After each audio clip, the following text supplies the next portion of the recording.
A Nevada family says their home's been bombed and strafed by the U.S. government, and now the military is trying to force them off their own land. The family has owned a mining camp overlooking the secret base at Area 51 for decades. Tonight, they're finally speaking out after keeping their silence for more than 60 years. The Sheahan family spoke exclusively with the I-Team's Glenn Meek, who brings us their remarkable story. It may be one of the last great untold stories of the Cold War. It's a tale of what happens when family, history, and national security collide. In what may be the final act of a Cold War drama playing out in the Nevada desert, a family is poised to lose land they have held in this state since Ulysses Grant was president. Here is part of their story and what they say has been decades of abuse at the hands of their own government. By now, most people have probably heard of the secret base hidden in the Nevada desert known as Area 51. But what you may not know is there is a privately owned lead and silver mine overlooking the classified base. From our great-grandfather to our grandfather, our fathers, they were raised there. They lived there. This was their home. The Groom Mine has been in the Sheahan family for 130 years. Since government testing started in the mid-1950s, the family has had one of the nation's most closely guarded defense installations literally in their backyard. They have never spoken about it publicly until now. Well, first, we really didn't want to have to come public, but the Air Force has forced us into it. And we want them to know that what they have done over the last 60 years to our family is not acceptable. These were fired over our property. The Sheahans say their buildings were strafed and bombed by military planes in the 40s and 50s, and they believe it was an errant bomb or dropped wing tank that blew up their mill in 1954, ending production at the mine. My grandfather and grandmother, Dan and Martha Sheahan, were destroyed by the actions of this government.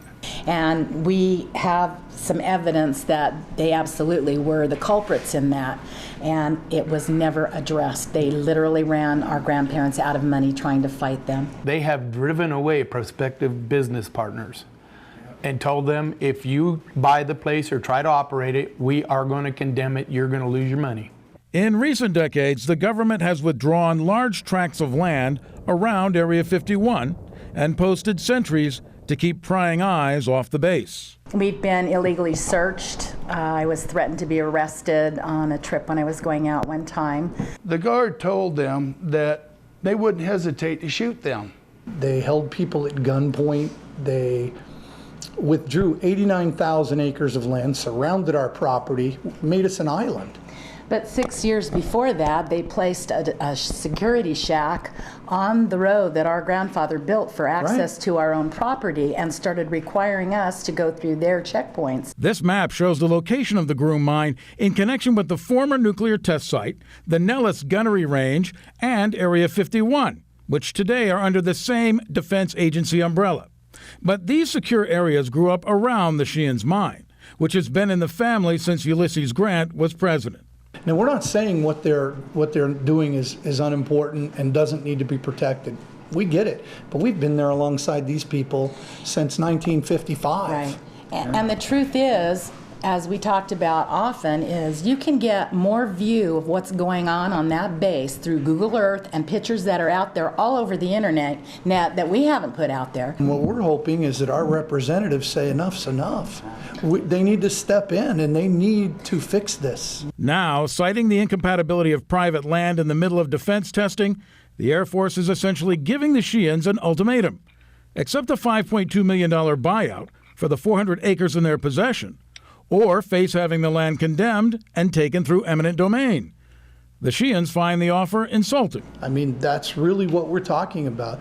Is it okay to bomb your citizens, hold them at gunpoint, and then, to add insult to injury, just steal their property? The Sheahans say the Air Force offer doesn't even cover the value of the minerals in the mine, let alone the family's close connection to the land, where forebears not only toiled, but died. Either give us our property, leave us alone, or pay us what you owe us. The Sheahans have until September 10th to accept the offer from the Air Force. So isn't it ironic that on September 11th, the United States government is going to finish the last act of what can only be described as a criminal act to take our property on September 11th. I just find that ironic.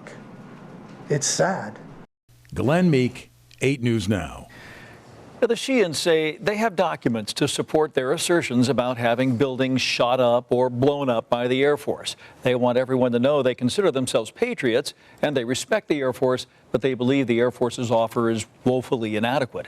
We also reached out to the Air Force for comment, and though a spokesman did not return Glenn's call, the Air Force did issue a press release on Friday saying security and safety issues have made it impossible to continue with civilian ownership of private land in the test area. You can read the full statement on our website. The Sheahans disagree that the Air Force has been reasonable. They plan to fight their cause in Congress, possibly in court, and certainly in the court of public opinion.